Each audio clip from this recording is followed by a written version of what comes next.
ಭಾನುವಾರ ಸಂಜೆ ಏನು ನಡೆದಂತಹ ಯುವಕನ ಮೇಲೆ ಘಟನೆ ನಡೆದಂಥದ್ದು ಇದನ್ನು ನಾವು ಖಂಡಿಸ್ತೀವಿ. ನಿನ್ನೆ ನಾವು ಹೋಗಿ ಅವರನ್ನು ಮಾತಾಡ್ಕೊಂಡು ಬಂದ್ವಿ. ಆ ಹುಡುಗನನ್ನು 6 ಗಂಟೆಗೆ ಅವನು ಎಂದಿನಂತೆ ಅವನು ಏನೊಂದು ಡಿವೋಷ್ನಲ್ ಸಾಂಗ್ಸ್ನ ಸಾಯಂಕಾಲ ಹೊತ್ತು ಹಾಕ್ಕೊಂಡು ಕೇಳುವಂಥ ಅವನಿಗೆ ರೂಢಿ.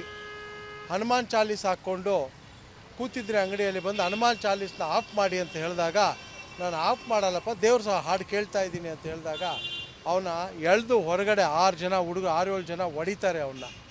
ಆ ಹೊಡೆದಾಗ ಅವನು ಹೋಗಿ ಪೊಲೀಸ್ ಕಂಪ್ಲೇಂಟ್ ಕೂಡ ಅವನ ಮೇಲೆ ತೊಗೊಳ್ಳಲ್ಲ. ಪೊಲೀಸವರೇ ಅವನ ಮೇಲೆ ಉಲ್ಟಾ ಕೇಸ್ ದಾಖಲು ಮಾಡೋಕ್ಕೆ ಹೋಗ್ತಾರೆ.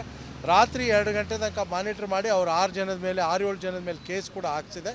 ಕೇವಲ 3ನೇ ದಿವಸ 3 ಜನನ ಮಾತ್ರ ಅರೆಸ್ಟ್ ಮಾಡಿದ್ದಾರೆ.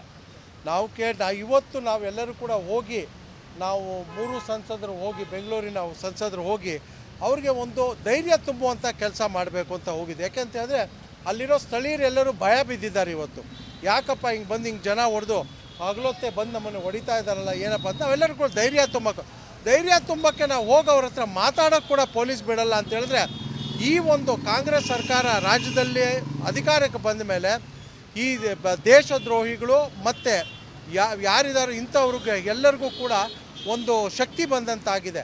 ನೋಡಿ, ಮೊನ್ನೆ ರಾಮೇಶ್ವರಂ ಕೆಫೆಯಲ್ಲಿ ಬ್ಲಾಸ್ಟ್ ಆಗಿರಬಹುದು.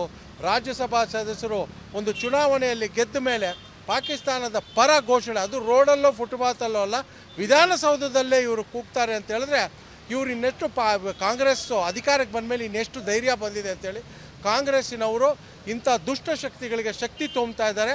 ಖಂಡಿತವಾಗಲೂ ಕೂಡ ನಾವು ಯಾರಿಗೆ ಇಂತಹ ನಮ್ಮ ಹಿಂದೂಗಳಿದ್ದಾರೋ ಅವ್ರಿಗೆ ಧೈರ್ಯ ತುಂಬುವಂಥ ಕೆಲಸ ಅವರ ಪರ ನಾವು ನಿಂತ್ಕೊಳ್ತೀವಿ ಅಂತೇಳಿ ನಾವು ಭಾನುವಾರ ಸಂಜೆ ಏನು ನಡೆದಂತಹ ಯುವಕನ ಮೇಲೆ ಘಟನೆ ನಡೆದಂಥದ್ದು ಇದನ್ನು ನಾವು ಖಂಡಿಸ್ತೀವಿ. ನಿನ್ನೆ ನಾವು ಹೋಗಿ ಅವರನ್ನು ಮಾತಾಡ್ಕೊಂಡು ಬಂದ್ವಿ.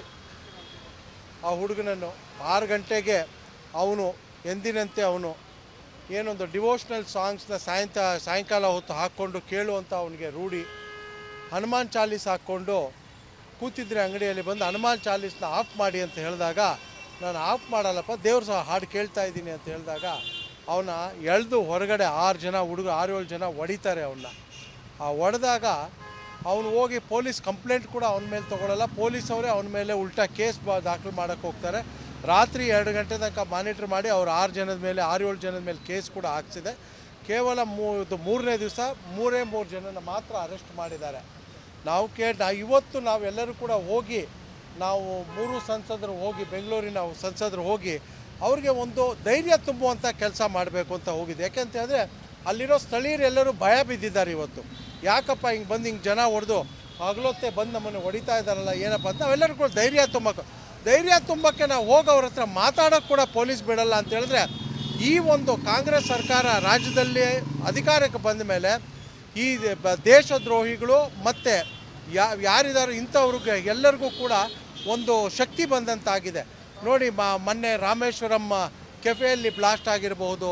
ರಾಜ್ಯಸಭಾ ಸದಸ್ಯರು ಒಂದು ಚುನಾವಣೆಯಲ್ಲಿ ಗೆದ್ದ ಮೇಲೆ ಪಾಕಿಸ್ತಾನದ ಪರ ಘೋಷಣೆ, ಅದು ರೋಡಲ್ಲೋ ಫುಟ್ಪಾತಲ್ಲೋ ಅಲ್ಲ, ವಿಧಾನಸೌಧದಲ್ಲೇ ಇವರು ಕೂಗ್ತಾರೆ ಅಂತ ಹೇಳಿದ್ರೆ ಇವರು ಇನ್ನೆಷ್ಟು ಕಾಂಗ್ರೆಸ್ಸು ಅಧಿಕಾರಕ್ಕೆ ಬಂದ ಮೇಲೆ ಇನ್ನೆಷ್ಟು ಧೈರ್ಯ ಬಂದಿದೆ ಅಂತೇಳಿ ಕಾಂಗ್ರೆಸ್ಸಿನವರು ಇಂಥ ದುಷ್ಟಶಕ್ತಿಗಳಿಗೆ ಶಕ್ತಿ ತುಂಬ್ತಾ ಇದ್ದಾರೆ.